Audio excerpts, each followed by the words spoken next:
Hey guys, Zobalord here. It does sound like Zobalord. Back again with another edition of Masher Mondays. This is episode 5. And today we are joined by Count Stankus over in Cali. Stanky. Yes.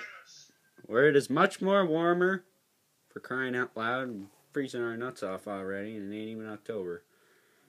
But today we are having a look at Star Wars Hero Mashers Boba Fett. And I know what you're thinking, you're just getting into Star Wars because it's like, no, that's bullcrap. Originally, I liked the semi-wrong part of Star Wars. I liked the prequel stuff, and then I looked more into it, and I'm like, wow, that sucked. I mean, come on, they had Jar Jar Binks, but don't tell T-Biz that. You love Jar Jar. T-Biz is his friend. Yeah. What is it? Misa say T-Biz is my friend. T-Biz is dating. Nah. Yeah. He's dating his sister.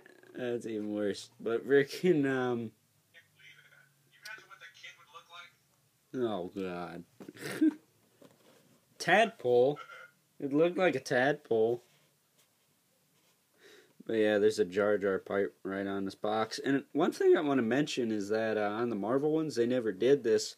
They had the conglomerate over here, and they actually put like the plastic. The arm and the torso, there's actually a bit of plastic there between the torso and the arm. They never did that on the Marvel ones, at least not to my knowledge. But maybe it's because they never had the arm go down to the timber. They never had the arm go all the way down to the logo there. But you know, I just thought I'd point that out. I don't believe I've seen that before. But there's this Star Wars logo, and then there's Boba Fett, and on the side you can see a picture of the Fett Meister. Attention whore he is. Even though he really didn't do anything. He's the Deadpool who uses no effort to gain attention. But here he is combined with, well, I was going to say Speak of the Devil, but he's not on here. But you can actually see, what the heck are you? Garazeb Aurelios? He's from the Rebels cartoon, I believe. He's the monkey-looking dude. And Grievous, which is a freaking bang for your butt, because you get a base figure like Boba Fett, but you get a backpack with articulated shoulders on it, and then you get the arms that detach, the lower arms that detach from that. 4 lightsabers and a freaking gun. Like, holy crap.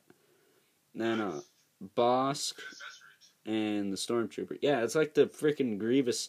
I doubt the Black Series is going to come with half of that crap, but you never know. But Boba Fett here, I feel, got kind of shorted, because the one in the 2-pack, I think, has the better accessories. It's just that I don't have my job at this point. It was just a summer thing. I'll have a job next summer, or maybe even in between my college semesters, but, yeah, I don't have $25 to shell out for freaking, better accessories when it's pretty much the same thing, except I think the lower arms are green on the 2-pack one. I'm not sure if that's movie accurate or not. I thought he had, I think he has red, and then I think he has green, so I don't know. I know the Black Series has green on the lower arms, doesn't it? The Boba Fett? What's that? The Boba Fett Black Series, the 6-inch, he's got green on his lower arms, doesn't he? Yes. Yeah, instead of the red, because I don't have that. I don't have that frickin' figure. I bought this because I didn't have that figure. Kind of why I bought the Darth Vader and Stormtrooper from the past couple of weeks, but yeah, let's get into the accessories quick. Boba Fett is a little bit different than the Boba Fett that came out for Comic-Con. That one was a little bit different on the pants. Yeah, and it came with the Han Solo, which was the biggest difference, which I think that would have been a cool little accessory for this guy because he's $15. He came with these two things and his jetpack. You could have easily. They did it with Darth Vader. They attached his cape in the package. They could have easily had this attached, and you would have had all that free space. You could have put Han Solo and Carbonite as an accessory. It doesn't even really matter if it's flat or even really hollow, as long as it could stand up and had some ports on it. You could do some crap with it, or had some pegs on the inside. You could do stuff with it. I don't know. Just a suggestion, because it was a pretty empty box when I opened him. I'm like, wow, that's it. But he comes with this flame piece here, which I think it's his left arm that has all the tech on it. So that would explain this little silver part there, but it's like a flamethrower effect. I guess if you had one of the bikes from the Marvel series, you could attach this as kind of an exhaust pipe and have it doing a burnout. That'd be kind of cool.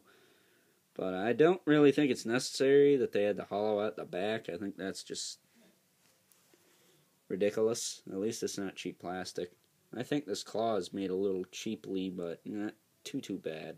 Overall, I wasn't that impressed with the accessories with this guy, but I do want to say this grapple hook is kind of cool. And the fact that you can extend it or retract it, although it really is just gravity. And it doesn't really, it would have been nice if this had a hinge on it or was a little longer, because I would have liked to have Boba Fett holding it in his hand like I did, but maybe a little longer, so it'd touch the ground at least.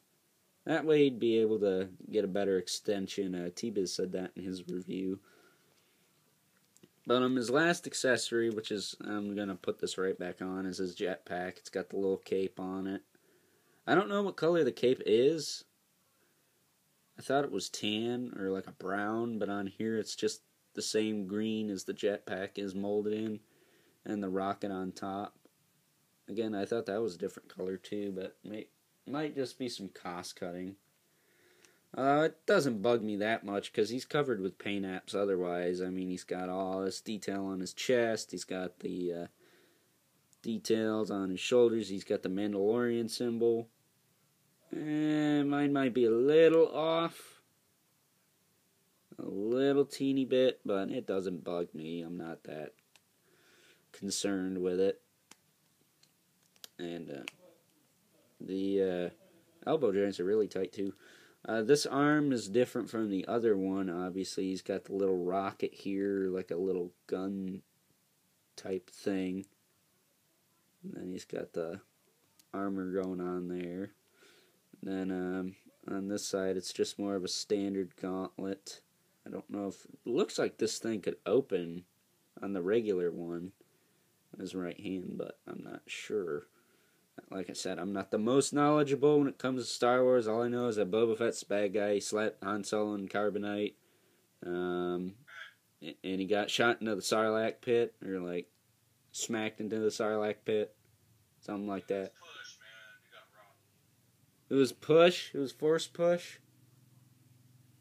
His jetpack got hit. His jetpack got hit? Oh yeah, I should frickin' remember that. But he flew out, man. Boba Fett's still alive, damn it. Yeah, obviously, how is he supposed to have a daughter? So they say. Spoiler alert, oh, screw it. Frickin' plug your ears if you don't like spoilers, but Captain Phasma's Boba Fett's daughter, supposedly. I guess it makes sense. And the other thing I didn't know about Boba Fett, he's got like little spikes on his boots. I think that's kind of funny. You can kick you in the nuts with those and leave a mark and a half.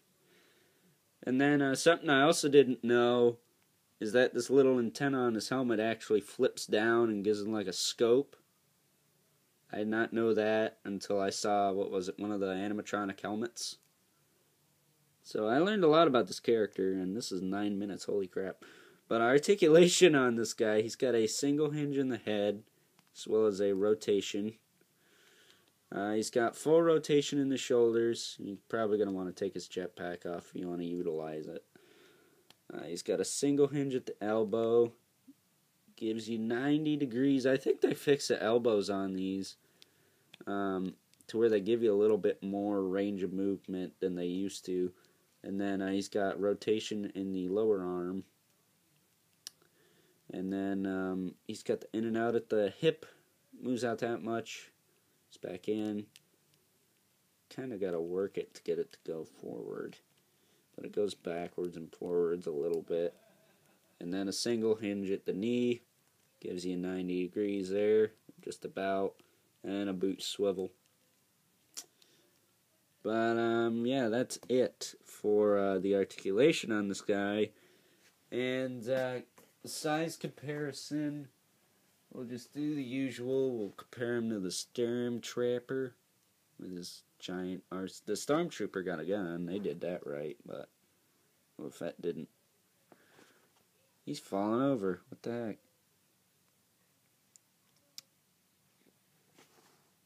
There he is next to the Stormtrooper. I don't know if Boba Fett's supposed to be a short dude or what. I thought he was. I don't remember offhand. Like I said, not the most knowledgeable. And he fell over again, don't care. Most knowledgeable when it comes to Star Wars. My territory is mostly the comic books and stuff like that. And here he is next to the Marvel Mashers Agent Venom. And you can see that the Star Wars Mashers have shrunk, even though this is a bigger body. But with that being said, the Boba Fett Masher is really good. I do like it. I am going to give him a 10 in terms of Masher standards, which is the standard I have for these figures. It's like I did with the Funko Pops. They got their own rating, and then Marvel Legends and all that stuff pretty much has its own kind of rating. The way I grade stuff is funny. I will just say my two nitpicks were the accessories, but other than that, the figure is executed well. It has a good appearance on the shelf. It'll look good on the shelf, and if you don't have the Black Series 1, this is not a bad substitute. Just don't be expecting to get him in all kinds of crazy splayed out poses. Although I don't think he's really known for that. If he had some fishing line, maybe gave him the gun from the 2-pack, or just got the 2-pack in general, you'd be pretty set with that. But this is a long review. And with that being said, that's it for this one, guys. And until next time, we'll catch you guys later.